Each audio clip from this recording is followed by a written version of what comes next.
What's up, YouTube family? Hey, this is going to be episode 3 of the spring 2025 turkey season.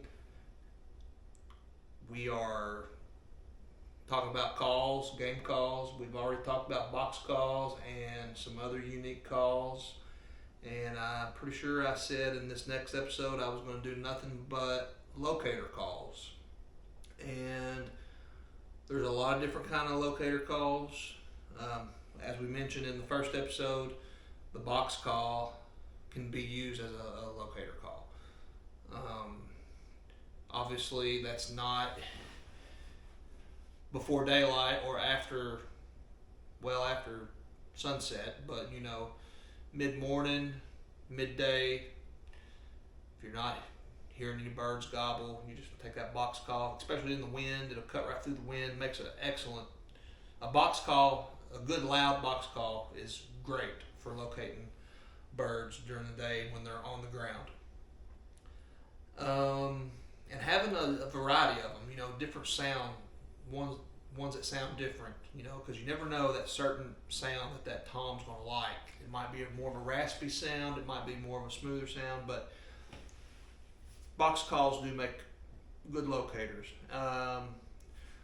This here, we're going to talk about this in a minute. This is one that I use a lot. It's probably my favorite. We're going to set him to the side. We've already talked about all this other stuff. So I'm going to set all this stuff to the side. For the first section, for the first part of locator calls, we're going to talk about owls, the hoot owl. And this one was the first one that I ever used. It's made by Quaker Boy, and I think this was made back in the early 90s. And it was my dad's, and when them turkeys were still up on the roost, they would gobble at this almost every time. It was a really sure bet that if there was a bird in the area and you were trying to locate him, he was going to gobble at this. And if you've never been told this, but on a hoot owl call, the way to remember how to do it is you say this to yourself in your mind. It's, who cooks for you? Who cooks for you? And then after that, if you do this, you go like this.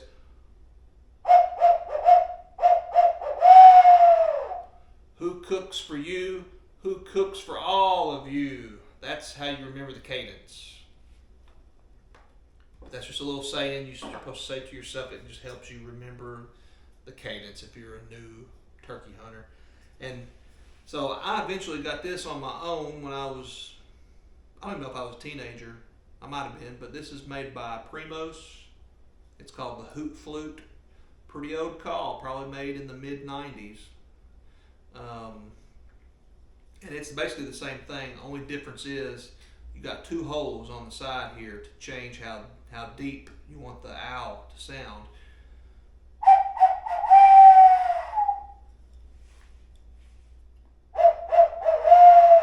So that sounded like a younger owl than this one in my opinion, but when you go to putting your fingers on these holes, it changes it.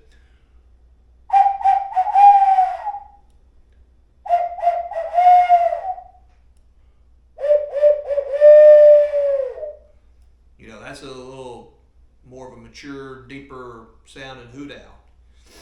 And this thing, I've always had good luck with it. Had a lot of turkeys respond to it. Great call, must have in the vest. But if you're hunting, well, it don't matter if it's private or public, but if you're hunting birds that have been pressured a lot, you might not get a response with this call. And this other one here is made by H.S. Strut. It's called the Palmer's Hoot Tube. Totally different sound.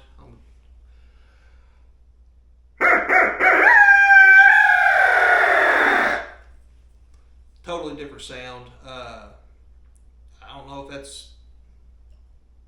different type of owl or not, but it's a different sound, obviously. More aggressive, louder, and usually if the birds haven't been pressured too much, if people are just using those type of owl calls and the birds are starting to get used to that type, I can usually get one to gobble at this. But with that being said, if we're talking about birds that have a lot of pressure, have been hunted a lot, about the only way you're going to get one to gobble is by using your mouth and just making your own hoot owl call, like, that you have to be able to roll your tongue, and I'm not real good at it. I don't practice it much. Anyway, moving on to some other calls. I don't have a whole lot left. I got some crow calls here, but I know a peacock call is supposed to be a popular one. I've never had a peacock call, locator call, and that's something I'm gonna go buy. I'm gonna buy me some calls because I know there's a lot of different locator calls out there other than the owl and the crow. The only one that can come to mind right now is the peacock call. So as soon as I run across one of them, I'm picking one up. And I'd like to find, I know there's got to be some other stuff out there. I know a woodpecker, they can set a turkey off. And, if you're hunting private land on a farm and you got the landowner has roosters, don't think that them big turkeys won't gobble at them roosters when they cock-a-doodle-doo, because I've heard it happen too many times. Nothing real special about the crow call, though. That one's seen better days. It's about wore out.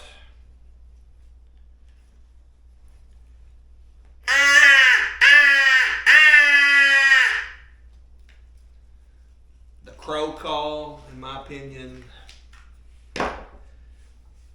not had a lot of success with it. I have had a little bit though, and it seems to me like it's always midday around noon for some reason, between like 11 and 2 o'clock or something, that midday time. But just not had a whole lot of success with it, to be honest. I've had way more success with that owl call. But anyway, that's just a little bit. Oh, here's another one. This one's made by Night in Hell. I would have to say that one probably sounds the best out of all of them. I don't know, that's pretty close to being identical, but anyway, that's crow call, or that's locator calls for you. And it's a good idea, in my opinion, to have a variety of them. Different types of animals, different types of wildlife. And by the way, don't be afraid to use the hoot owl call midday or even late in the evening. Those owls, especially on a dark, gloomy day, those owls will sound off. It don't have to be. I would even use it if it was midday and bright and sunny. Don't rule out the owl call as a locator. But that's it for the locators. If you haven't already done, please like and subscribe, share it, all that good stuff. It helped me out a lot. Thanks.